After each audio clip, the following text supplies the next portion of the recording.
نشرة ولايت في نفس الوقت، موديل YD 2314، مكان شحن تايب سي، واستعماله كلش سهل، ووزنه خفيف، كلش راقية وكلش مناسبة لجماعة التخييم وسفر الرحلات، وبأخص جماعة التخييم إذا يبقون 3 أيام 4 أيام أو بالليل، فهاي النشرة راح يفيدهم في استعمالاتهم اليومية. هم جميل وهم لايت قوي، تخليها بالخيمة، وعنده مكان تعليق كما تشوفون.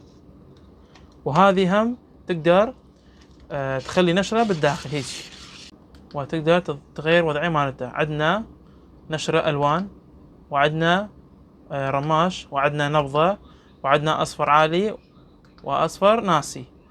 وهم طول النشرة اللي بالداخل طول مالتها 8 أمتار، وفقط تجي بسعر 15,000.